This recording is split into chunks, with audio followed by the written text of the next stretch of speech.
why you should watch One Piece. So you said you will never watch One Piece because it's too long and you don't like the art style. There's one big thing about One Piece. It will change your life. Why will One Piece change your life? Motivation. Factor number 2, helps you dream. Demon Slayer is the best anime. I can tell you for a fact One Piece is better. Let me just cook. And number 3, real life truth. This show reflects real life. It opens your eyes. Okay, we're gonna start with the first one, motivation. How does One Piece make you motivated? It's a story about a guy named Luffy, a rubber man. His quest is to become the pirate king, the king of all pirates. Why does he want to become the king of the pirates? Not because it makes him the strongest person or makes him person with the most command over the world or the most influential person in the world. He doesn't care about that. Being the king of the pirates makes him the most freest person in the world, obliged to no rules and no laws, just being himself. It's about a story of a guy that wants to be free. How does it motivate you? The quest and a journey of another man that will never ever give up until he achieves his goals and his dreams. So Luffy never gives up. Number 2, never gives up again. Number 3, the show itself, One Piece, has been now going on for 1,000 episodes plus. Not only the story is explaining how this man will never give up until he gets his dreams, but the show itself is dropping every week for 1,000 episodes plus. For more than 20 years, it's never giving up. The anime doesn't give up. Never gives up. Which as a viewer, makes you feel like you never want to give up. Now I'm gonna show you what One Piece has that Demon Slayer doesn't have. Helps you dream, okay? I bet everyone watching this probably at one point in their lives used to have big dreams and big goals. But now you reach a point where those dreams start to fade away. An anime like One Piece helps you bring that brain back, that dreaming brain. When you go to sleep at night, you're like, damn, I wish I could change my dreams like Luffy. And that's what exactly it does. Luffy will never stop chasing his dreams until he dies. That's the only way he will stop chasing his dream. If Luffy listened to his family members and people around him saying, hey, don't be a pirate, don't do it, it's too dangerous, it's too risky, join the Marines like his grandpa did, he would never even make it this far. He kept chasing his dreams. Luffy dreamed and he helped Sanji wake up his dream. Sanji wanted to find the all blue. He wasn't believing in his dream hard enough. Luffy helped him awaken his eyes to go for his dream. He helped Nami activate her brain as well and building the world map. Everybody Luffy meets, he inspires them as well to chase their dreams. Kobe, what does he do to Kobe? He frees him and then he inspires him to join the Marines. His biggest dream. Luffy looked at Kobe and said, so you want to be on the Marines? But you're here with Alvida? Stop being a bitch and chase your dreams. Kobe said, but I can't do it. I can't do it. And Luffy said, look at me,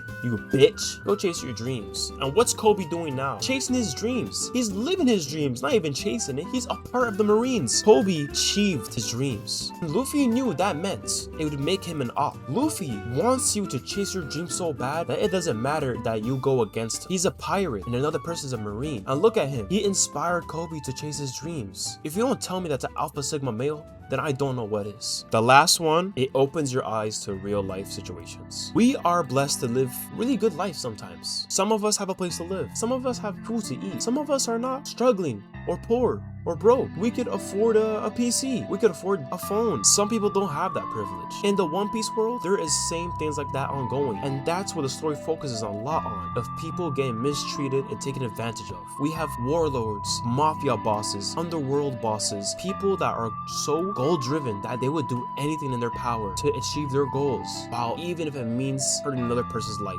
Luffy comes in and he gets exposed to these problems in his quest of achieving his dream. When Luffy encounters these problems, the first thing he does is face them. He cannot walk by someone being mistreated or getting shit on. He makes sure to help them. And it teaches us this. If we walk by the street and we see a homeless person that doesn't have any food, you should be able to go ahead and buy him something, give him some food, offer him something. We should all have that warmness in our heart. Now, if we see someone struggling out there, we should provide some help or say, hey, yo, you good, bro?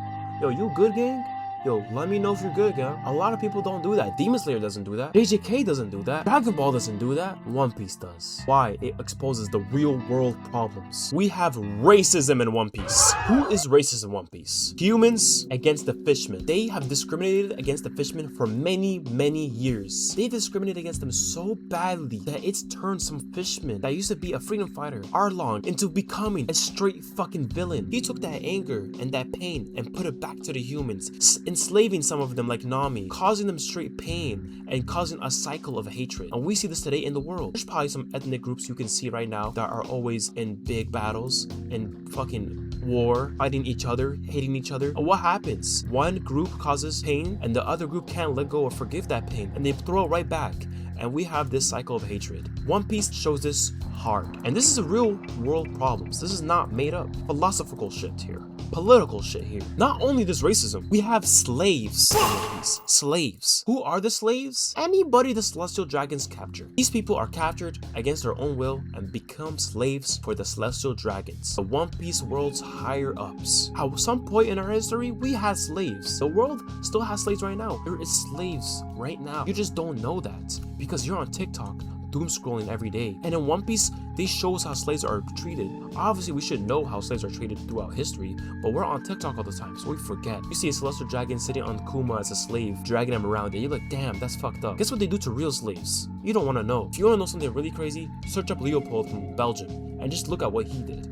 He's a perfect example. Number 4, the world government. We have a government that controls the whole world, and they have a say of what's right and what's wrong. And whatever they deem is right, and whatever they deem is wrong, even if it means the wrong is not even wrong for real. And you know what that means? That means there's someone out there controlling the world. Dun, dun, dun. Some conspiracists could say that our world's like that. Dun, dun, dun. The world government try to push an agenda that they seem worthy. If they think someone's a threat, they'll deem them a bad person, a villain, a criminal. Some people think the world's like that today. I'm not saying it's true or not. I'm just saying One Piece opens your eyes to the world government.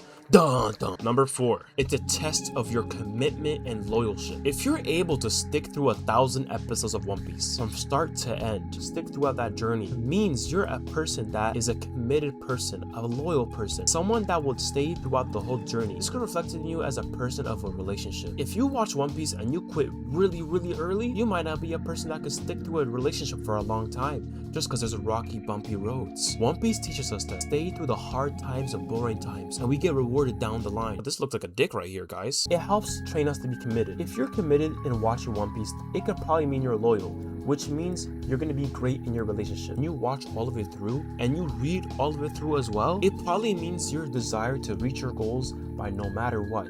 You want to see it through the end. Whether it means finishing your schooling, whether it means chasing that dream of yours, going to the gym, staying committed to that journey. If you stay committed to One Piece, 8 times out of 10, you're the type of person to be loyal. Stay committed throughout your journey of the gym. Stay committed to your girlfriend, your wife. Stay committed to your family. Stay committed to your dreams. Stay committed to your goals. It makes you a committed, loyal, disciplined person. And number 5 of why One Piece will change your life. It has aura. One Piece equals aura. Hey Bella, what does you mean by One Piece equals aura? Gang, it's a show about a guy in a straw hat trying to become a pirate king, and he could stretch. And we have a cook who's blonde and likes girls. And then we have a cool swordsman. And then we have a Tony chopper. Then we have a skeleton is on the fucking crew. That's aura. And we have 2 bad bitches on the crew. That's aura. You watch One Piece? I'll probably suck your. If you're a girl, I'll probably eat you.